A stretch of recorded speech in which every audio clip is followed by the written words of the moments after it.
Call करते रहते हो। आपको बोला ना मैं पढ़ाई में बिजी रहता हूँ। कुछ नहीं यार, मम्मी का फोन था। हमें chill pill guys, DJ sound बढ़ा।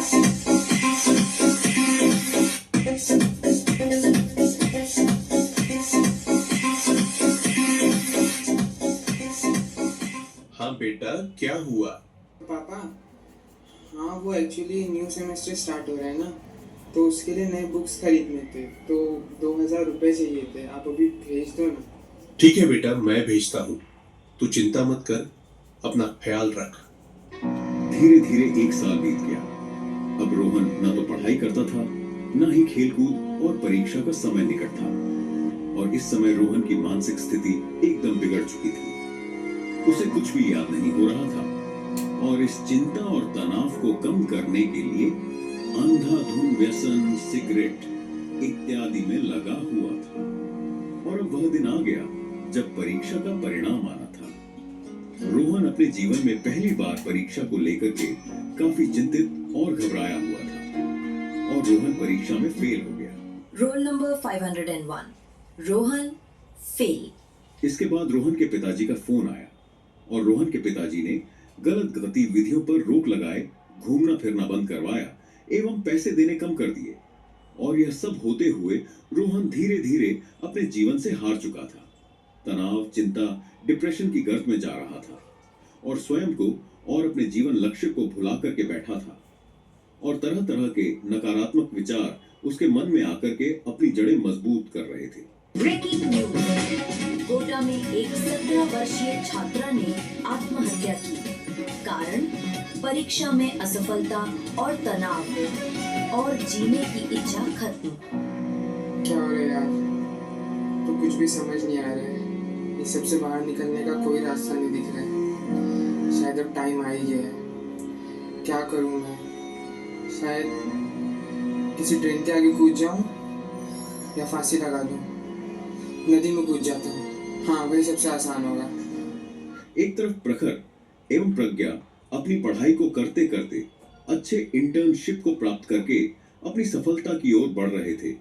तभी उनके अचानक एक पुल से गुजरना हुआ और वह देखते हैं कि संयोग से इस पुल पर रोहन आत्महत्या करने का प्रयास कर रहा था।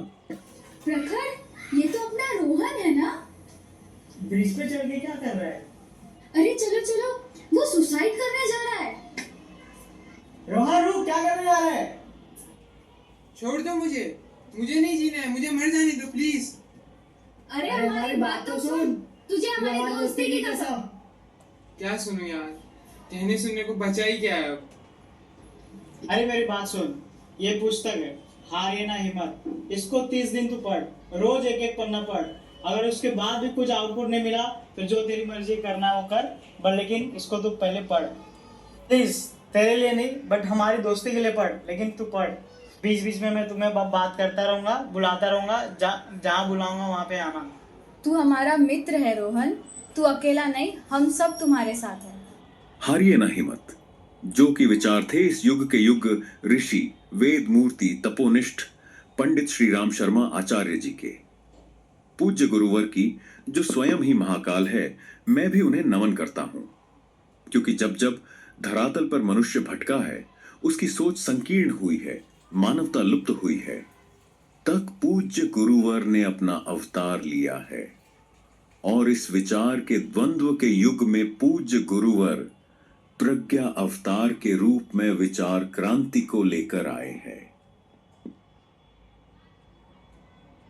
आलोचना ना करो, आशा ना करो, भय ना करो, सब कुछ अच्छा ही होगा। प्रति क्षण और अवसर का लाभ उठाओ। मार्ग लंबा है, समय वेग से निकला जा रहा है। अपने संपूर्ण आत्मबल के साथ कार्य में लग जाओ जो लक्ष्य तक पहुंचाएगा। चिंता से मुक्ति पाने का सर्वोत्तम उपाय दुखों को भूलना ही है। उठो, जागो और तब तक मत रुको जब तक लक्ष्य की प्राप्ति ना हो जाए।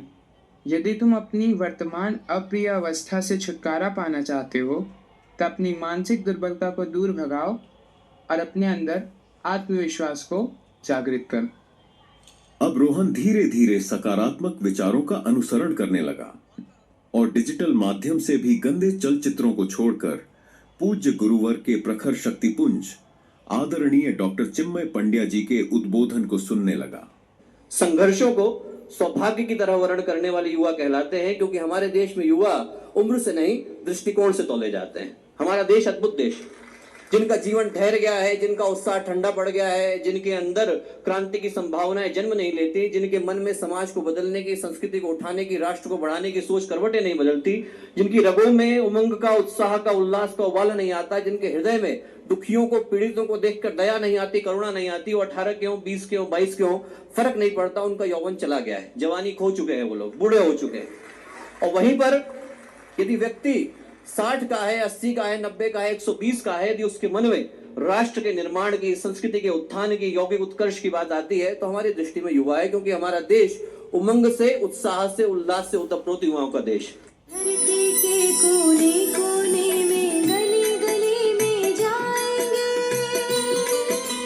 तभी हवाओं से मुरझाई कली कली विकसाएंगे।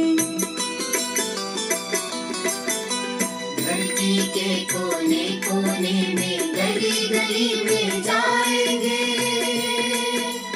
तभी हवाओं से मुरझाई कली कली विकसाएंगे। गुरु का चिंतन दुखी मनुजता की शीतल रसधारा है।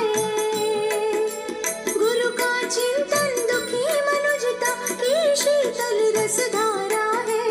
हम युग का निर्माण करेंगे, यह संकल्प हमारा है। हम युग का निर्माण करेंगे, यह संकल्प हमारा है। वक्त यह कह रहा खुद को बदलो, जमाना बदल जाएगा, नौजवानों उठो। वक्त यह कह रहा खुद को बदलो, जमाना बदल जाएगा, नौजवानों उठो। वक्त यह कह रहा, नौजवानों उठो। वक्त यह कह रहा खुद को बदलो, जमाना बदल जाएगा, खुद को बदलो, जमाना बदल जाएगा। शक्तियों को लगाओ सही कार्य में, शक्तियों को लगाओ सही कार्य में। देश का, विश्व का भार खुल जाएगा, शक्तियों को लगाओ सही कार्य में। देश का, विश्व का भार खुल जाएगा। अपने जाना कि कैसे मना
बोले